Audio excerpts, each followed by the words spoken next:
Oh, beating yourself up. That is fight. If you find yourself commiserating, going over and over, Tarryn, damn it, you should have done it this way. I can't believe you did it this way. Look at you. You're such a failure. You are fighting yourself. Hello and welcome to the Business of Happiness podcast. I'm your host, Dr. Tarryn MacCarthy, and today is going to be a spectacular day. The sun is shining. The sun came up this morning, my friends. News alert. I mean, do we forget the miracle of that just for a moment? Oh my gosh, honor every single day. The sun rises. No matter what. No matter what. It's so amazing. It is a miracle we forget to honor. Wherever you are right now, whatever you're doing, just take a moment, try to find the sun. And maybe she's hiding behind the clouds, but I promise you she's there. And just for a moment of gratitude, thank you. Thank you. And my message for you today, you are not your anger.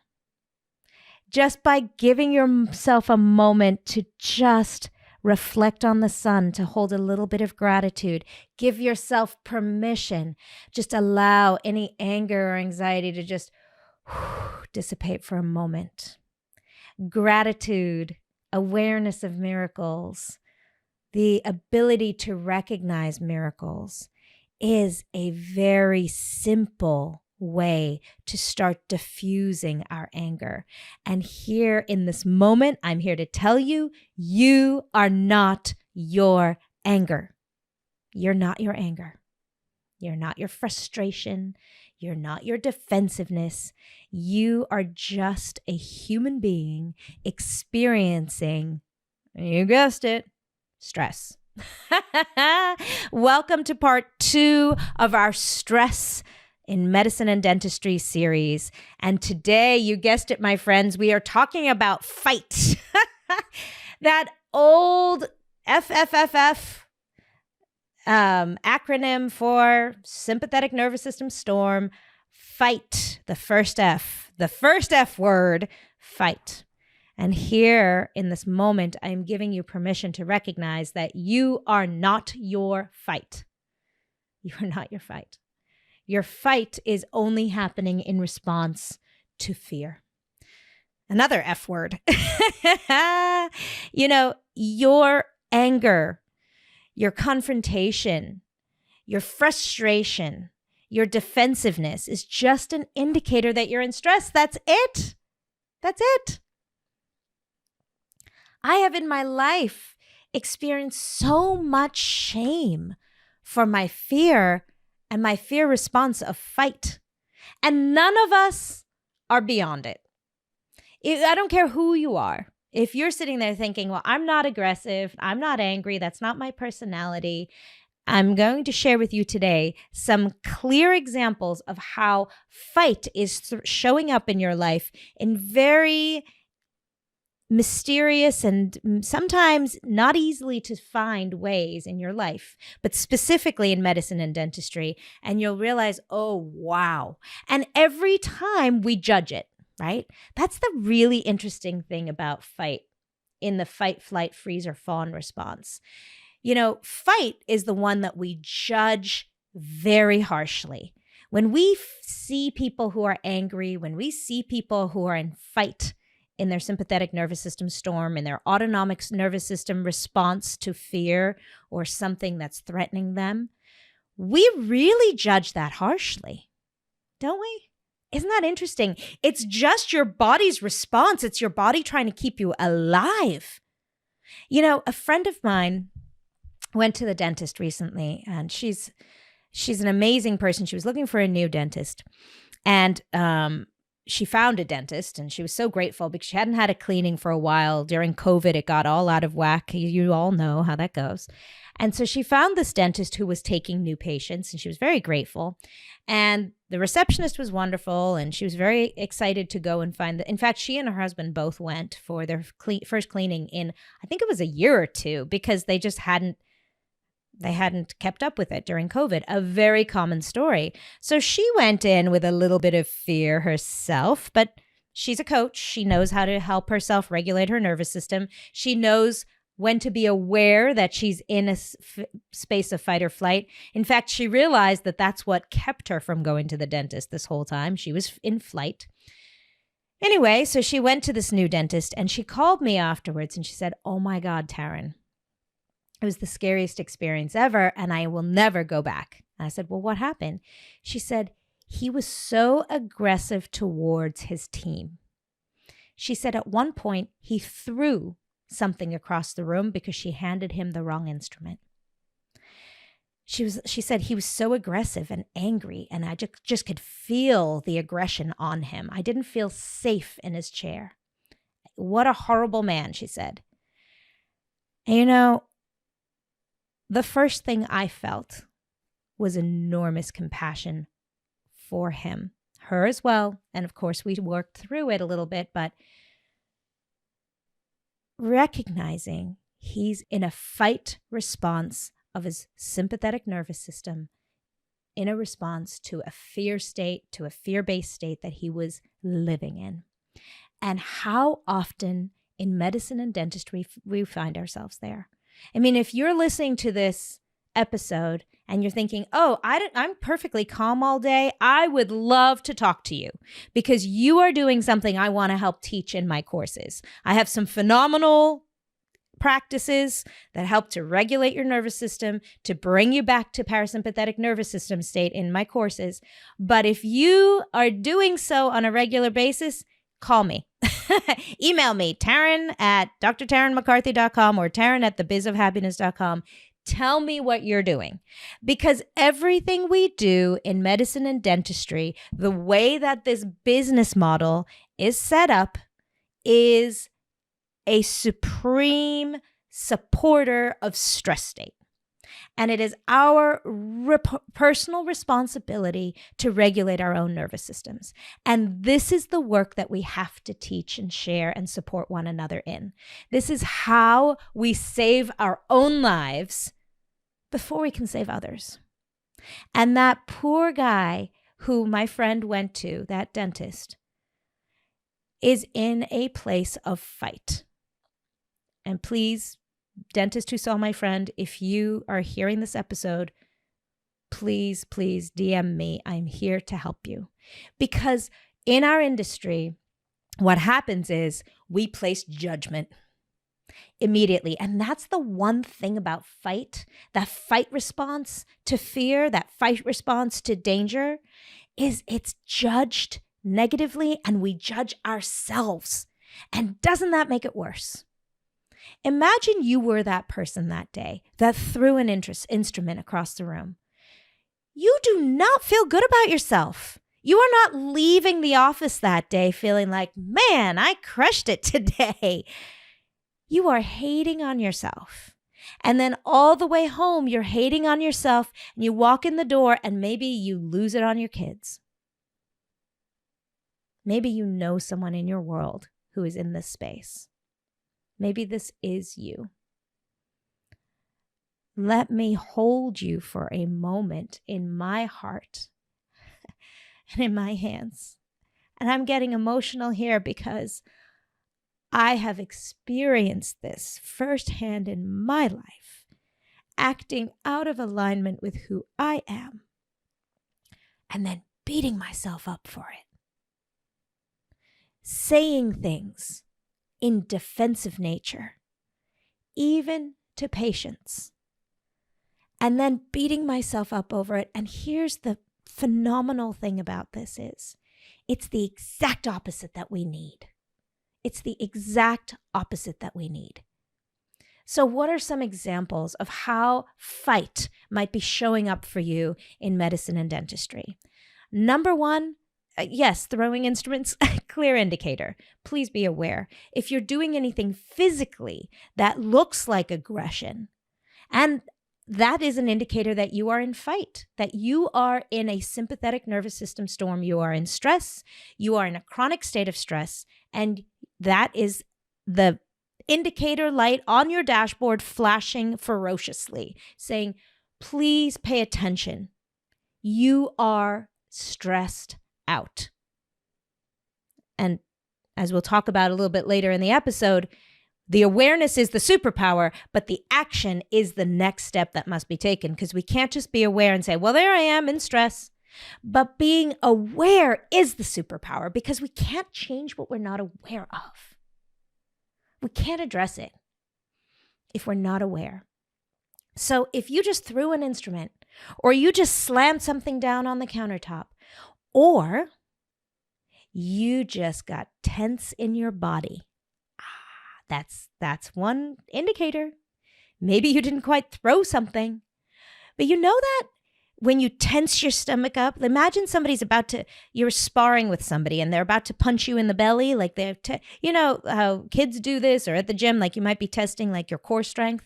So you say, just give me a little punch in the belly. You know that like readiness for getting punched? That's fight, my friends. Doesn't mean you threw the punch, but if your body is getting ready to fight, that's fight. That feeling, that imagery, if you can just in your mind's eye, maybe even in your body right now, just when I say, get ready to receive a punch, just get ready. Feel it. Like I feel it even in not just my core, but my shoulders, my back, my arms, everything just tensed for a moment. I'm getting ready. Defensiveness is fight. It is. Defensiveness is fight. So let's translate that bodily sensation into conversation.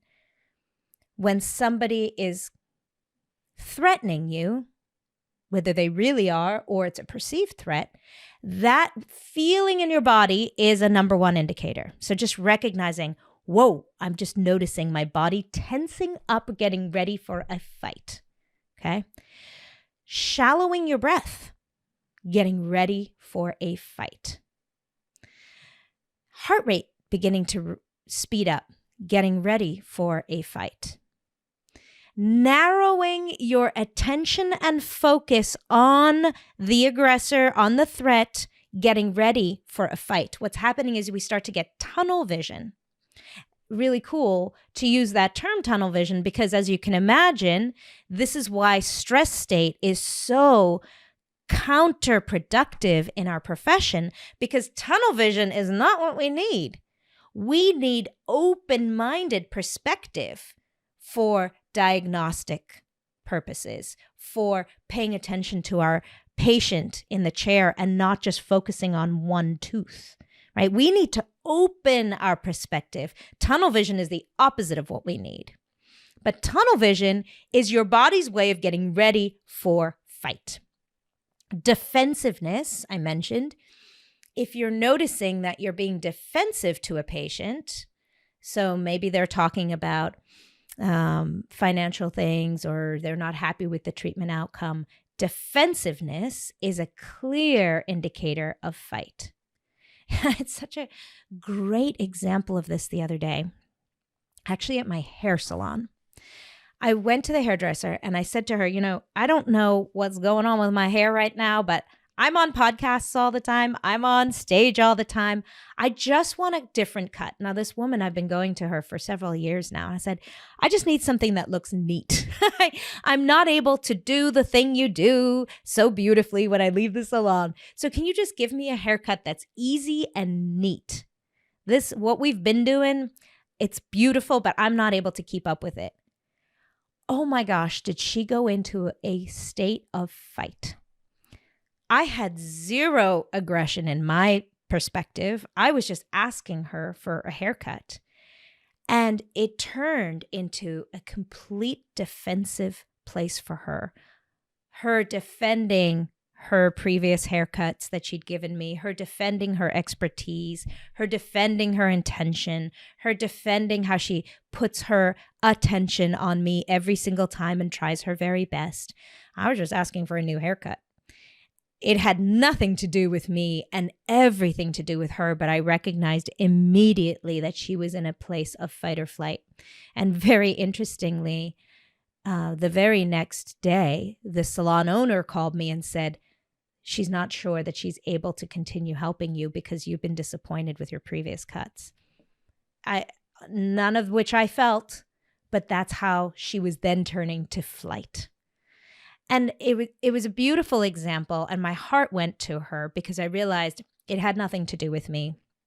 And it also was a reminder of how often we have that same response to patients when our patients are just coming with questions or looking for support or looking for clarity or looking for understanding. And maybe we're in a place of fight or flight and we see it completely differently. That tunnel vision does not give us greater perspective of what's actually going on here. And we go to fight. Let me defend the contract that we've signed for you as a patient. Let me defend the policies. Let me defend the Facebook information about our practice. Let me defend this profession. Let me defend my team. We go into a place of fight when we perceive danger, right? That can look like defensiveness. Hey guys, I'm interrupting your podcast episode to let you know about an incredible new program that I am launching in January of 2023. It is specifically for practitioners in medicine and dentistry to help you rediscover happiness and inner fulfillment within your profession and your life. I remember what it was like for me when years ago I was so depressed and anxious and feeling like I had created and built a treadmill I just couldn't get off of, pushing through every day and wishing my life away. This program is the how of how to find happiness in your practice and in your life, because we know that when we feel good, that's when we can do good. Check out thebizofhappiness.com/radical happiness, or click the link in the show notes. I cannot wait to see you there. Another place that might look like fight is when we start to blame someone or something. Oh, now this is hitting close to home. Fight can look like scapegoating someone or something. Maybe it's scapegoating COVID, right? That's fight, when we put all our attention on something to be angry at. Or maybe it's insurance companies. Put all of our attention, how can I fight this now? And don't get me wrong, anger feels a lot better than victimization. Absolutely. It's a step up on the emotional vibrational scale. It gives us more agency. Anger is also what fuels revolution and change. You know, when we're talking about things happening in the country and there's like an uprising about laws against trans people in the world, in the country. I mean, yes, people should get angry about this so that they can support and make change. Absolutely. So there's a place for anger when it's directed, but recognizing what it is doing to your body. Recognizing I am in a place of fight or flight. I am in a place of anger. The awareness is always the thing. Because just like an animal who's in a place of defensiveness or fear, who's fighting for his life, are you fighting for your life? Or has your tunnel vision convinced you that you're fighting for your life? Maybe you're not even aware that that's happening. Maybe you're not even aware that your body is telling you your life is in danger, friend. When really it's just a patient asking if they can see a different provider in the practice. Did I just activate you? Did that just do it for you? Right? Right? Isn't that a patient's autonomy to say, you know, I'd love to maybe see your partner next time. But when we go to fight in response to that, recognize your stress state has just said to you, you are being threatened. You are being threatened. And, you know, we're putting a lot of judgment on stress state right now. Let's also give compassion and appreciation to our body's response to threat. I mean, thank goodness for fight or flight. Thank goodness, because it's what keeps us alive, right? Your body's just trying to protect you. Your body's just trying to give you the resources to get out of danger. But it got skewed along the way. That patient's not threatening you. She's just asking to see somebody else in the practice. It's not threatening your job. It feels like a threat to your job, but it's not real. That tunnel vision is convincing you otherwise.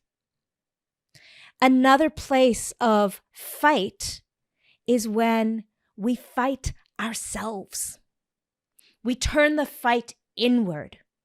Self-judgment, self-blame, self-admonition, self-threat. Oh, beating yourself up. That is fight. If you find yourself commiserating, going over and over, Tarryn, damn it, you should have done it this way. I can't believe you did it this way. Look at you. You're such a failure. You are fighting yourself. Oh. And what a futile thing to do. And how often are we doing that? And can we just recognize this? You know, this series, this 4-part series is all about awareness. I just want awareness for each of us so we can say, oh my gosh, thank you. Let this just be data, not adding further judgment. Oh my gosh, I'm remembering that I did that. I was in fight. I can't believe it. Start judging yourself. You're making it worse. You're making it worse. When I want you, the analogy, the metaphor I want you to be thinking about, and I'm going to use this term and it might activate you and I'm doing it on purpose, is imagine you wake up from sleep and you're in a coffin. There's nothing that will trigger your fight faster, right? Imagine waking up and finding yourself in a coffin, and what's the first thing you do? You start clawing and screaming. You are in fight, but the more you claw and scream, the more you use up the oxygen in the coffin. The more you exhaust yourself, the less you are capable of thinking clearly and thinking creatively of how to get out of the situation. Your narrowed focus, your fight focus, has caused you to just freak out and start clawing and hyperventilating, and you're soaking up more air than you need. You're using up the oxygen way too quickly. You're exhausting yourself, and you're not thinking creatively. And what if all you had to do was open the lid of the box? What if that's all it was, but you couldn't think clearly enough to get there? That's the metaphor I want you to think of when we're in a place of fight. It's that narrowed focus that prevents us from seeing the bigger perspective, the bigger picture. I talk about it like a brick wall. When we're in sympathetic nervous system storm, we literally put up a brick wall with losing access to our forebrain, losing access to our intelligence, losing access to our problem-solving ability, our creativity, and our compassion. Problem-solving, intelligence, creativity, compassion are the hallmark of a good practitioner, of a good doctor or dentist. I mean, if you were to say, what do you look for in a phenomenal dentist or a doctor? I'd say those 4 things: intelligence, compassion, creativity. What was the 4th one I just said? It escapes me right now, but you heard me. That ability to think outside the box, to stay calm so that we can have clarity, so we can have creative problem solving. There we go. Problem solving ability. There's no problem solving in fight. There's just fight. That's it. Fight narrows your focus. And so we're just trying to give you right now some awareness of that, because if you beat yourself up over it, you're perpetuating the fight. You're clawing and screaming inside the coffin. So, see what I'm wearing today? I'm wearing a sweatshirt that says breathe. So go ahead. I think I've probably activated you if you're listening to this episode. So for a moment, let's all just take a deep breath. In through your mouth, through diaphragmatic breathing. Hold it at the top. And exhale. Let's do another one. I'm closing my eyes if you want to join me. In through your belly. Hold it at the top. And fully exhale. Completely empty. Put your hand on your heart. Let's take another one. Deep breath in. Hold it at the top. Hold that fullness. Feel that fullness. Hold it. And slowly exhale through your mouth and make some sound.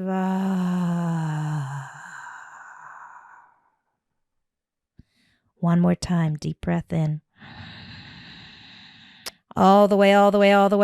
Fill your belly and hold it at the top. Hold it. Feeling like you're going to burst with air. Hold it and exhale and sigh it out.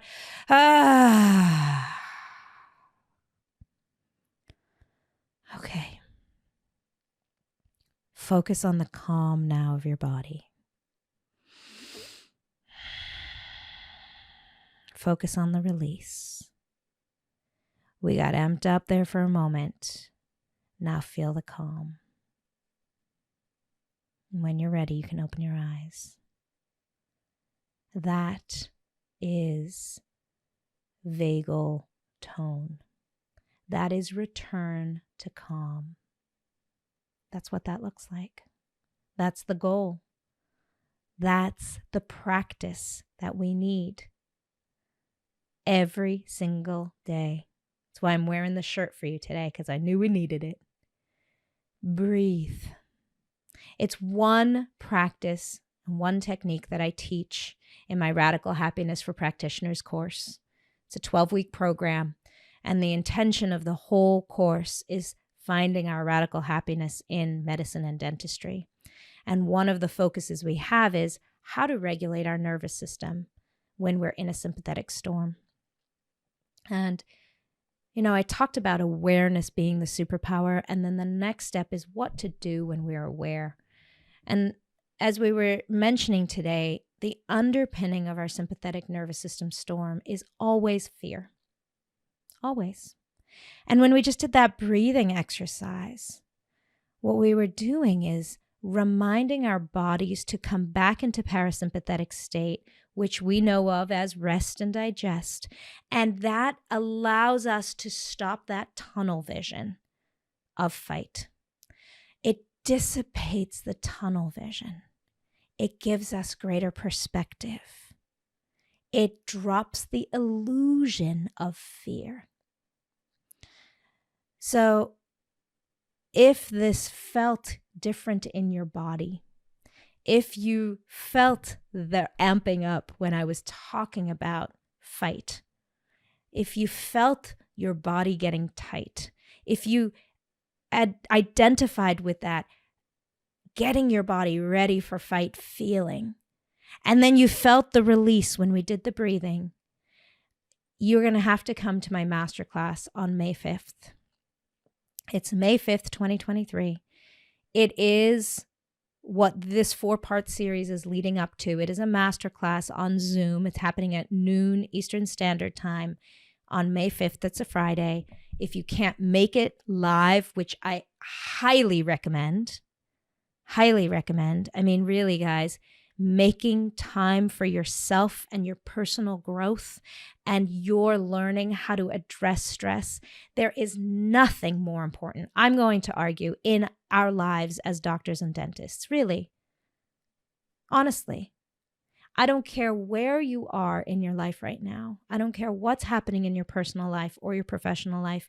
There is nothing more important than paying attention to your own stress level and then learning how to manage it.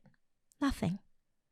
because you can't show up for your patients. You can't show up for your children. You can't show up for your spouse. You can't show up for your parents in a way of love and compassion and perspective and creative problem solving if you do not learn how to regulate your own body and how to face fear.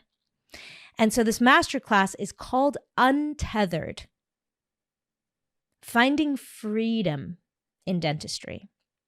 And the reason why I called it that is because sometimes we feel like we are locked, trapped, shackled, tied to our profession or our jobs.